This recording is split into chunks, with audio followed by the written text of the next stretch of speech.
Alright guys, welcome back to Pharaoh Iron and Customs. This is going to be the 100th video. I started this video yesterday and it was going to be making a body hammer, and I was going to use a piece of axle out of the Explorer.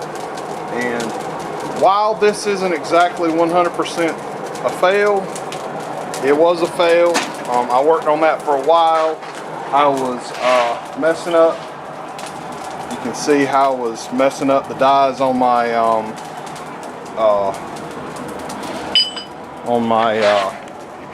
guillotine tool that I have.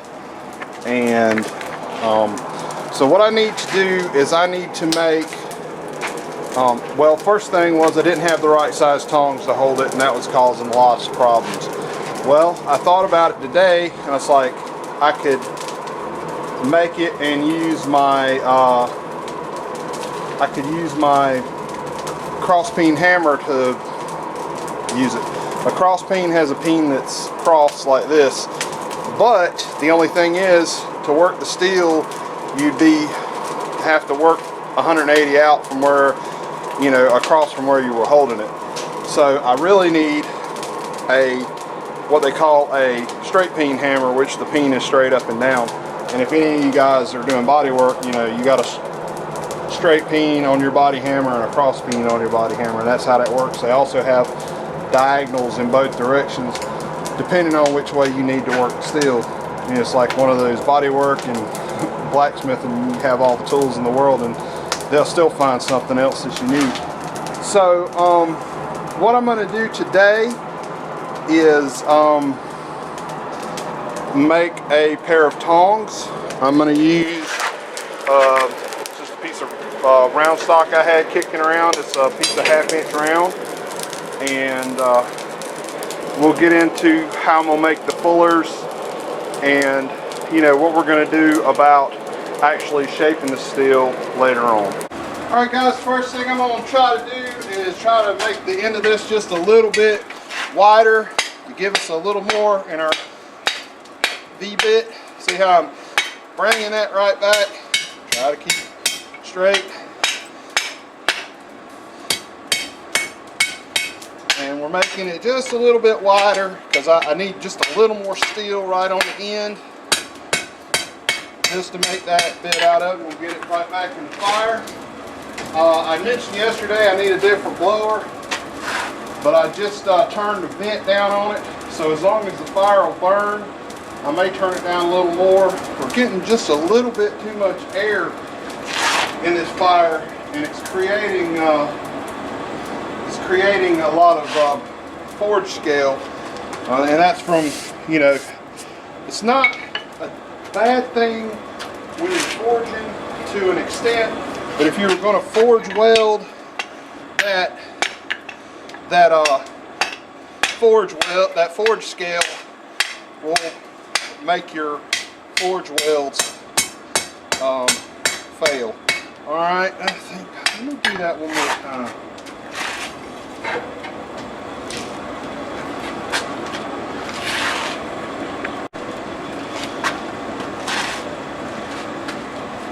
Alright guys, we got the end of it hot. We're taking, brush that forge scale off. We're going to take and create our V-bit in this end. Try to keep it. And all I'm doing right here is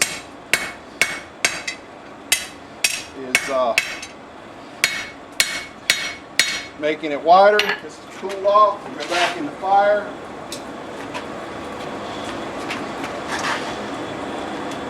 We just want to make that V-bit, and this is what a set of V-bit tongs. Well, these are from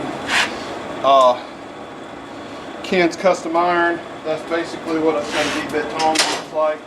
This one needs to be a little heavier because it's got to deal with this heavier steel.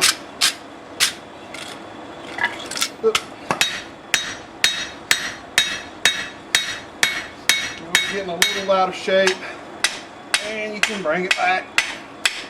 Just gotta control your steel. you want to keep enough.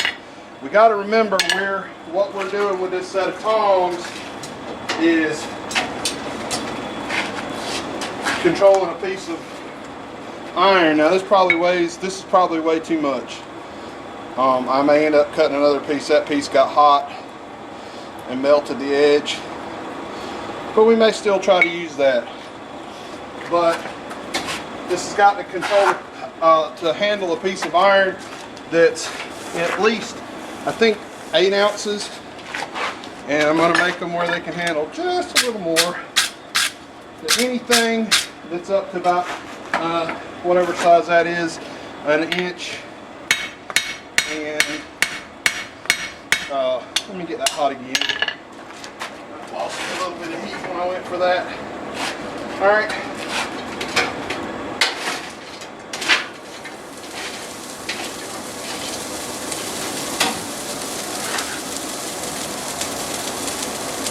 Yeah, that forge is very, very hot.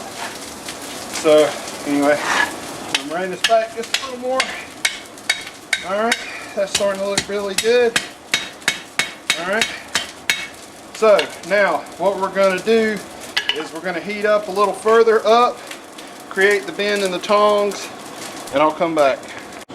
Alright guys, I've already kind of started this bend a little bit. I'm coming right over the horn. I don't know if y'all can see that or not, but I'm getting my bend, and then I'm going right back the other way, and there we go, and trying to get the shape we want. Now we're going to come back and we're going to take and flatten all of this out, opposite of the way that bit formed. Alright guys, damn, lost the heat. Turn the camera on and lost the heat. We're just going to kind of start getting this range to the shape we want it, and I'm going to work it down, and then we're going to cut it off and make the other side. Hang on, I'll be right back. Alright guys, we're just drawing the rain out.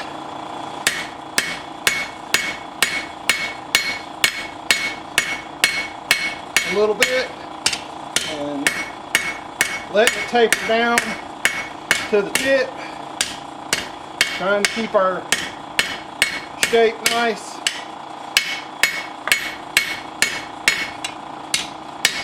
Coming back, flat heat, giving us a little more shape. I think we're going to draw it out just a little more than that, but it's coming along. Like I said, we're going to cut it off right, ooh, that's hot, right about there. Alright guys, there's the 2 blanks. They're not perfect. I'm going to let them cool and for a little while, and then I'll come back out here and put them together, and we'll go from there. Technically, we could quench these in water because they're mild steel. You're not going to make them hard by quenching them in anything. So, and that's the, advantage of using mild steel. You don't have to worry about it getting brittle if you're dunking something down in a quench tank or something, and they get in the quench tank and they're hot. So, anyway, I'm gonna get this. I'm going to let these cool down, come shape them up a little bit, and then I'll come back. Alright guys, couple things here.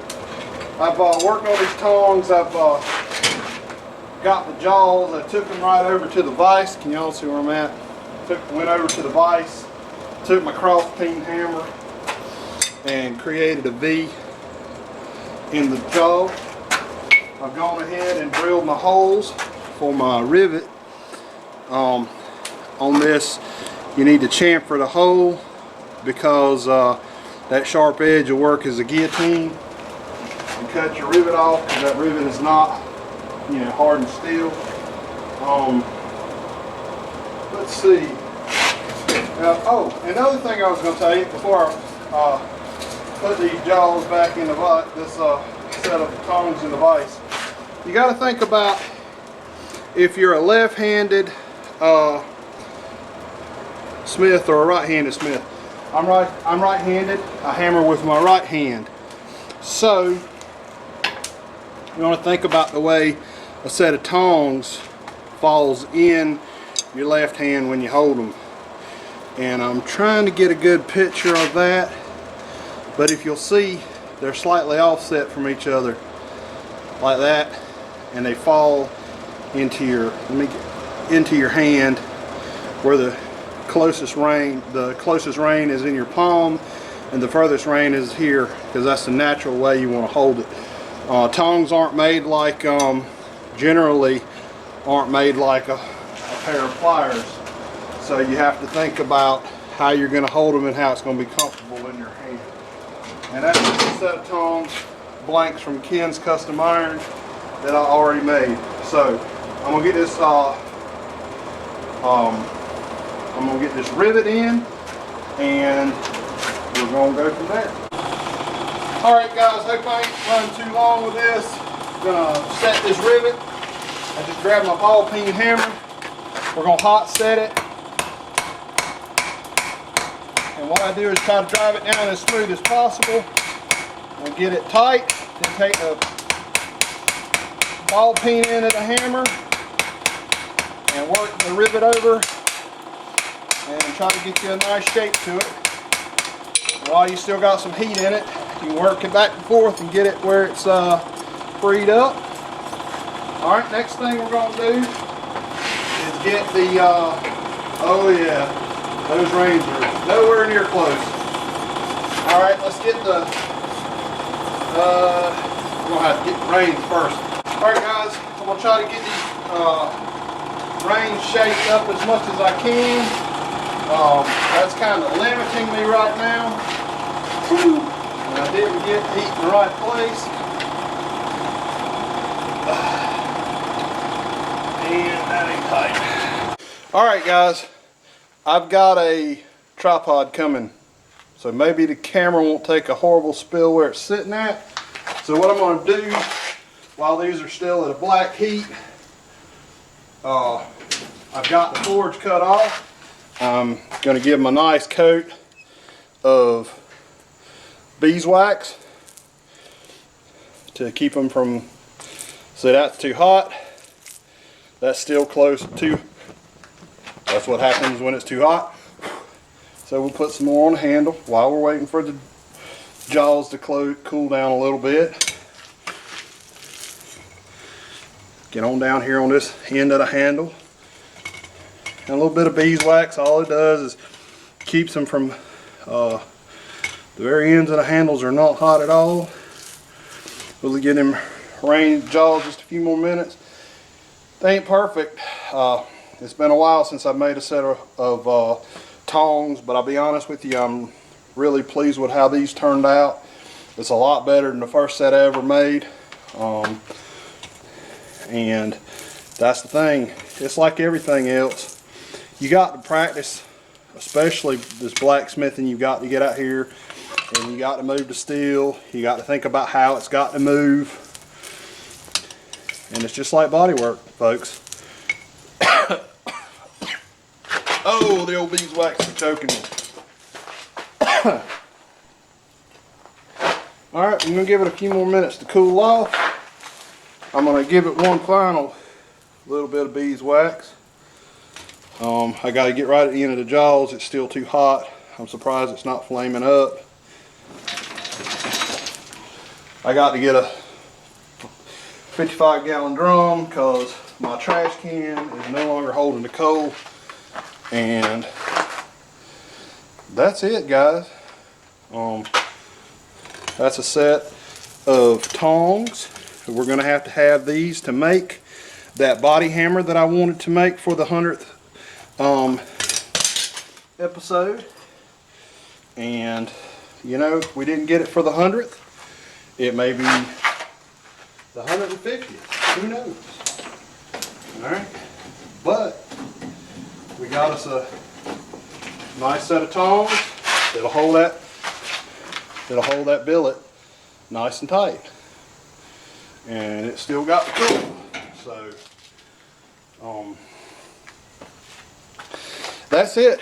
Like and subscribe. Thanks for everybody that's liked and subscribed so far.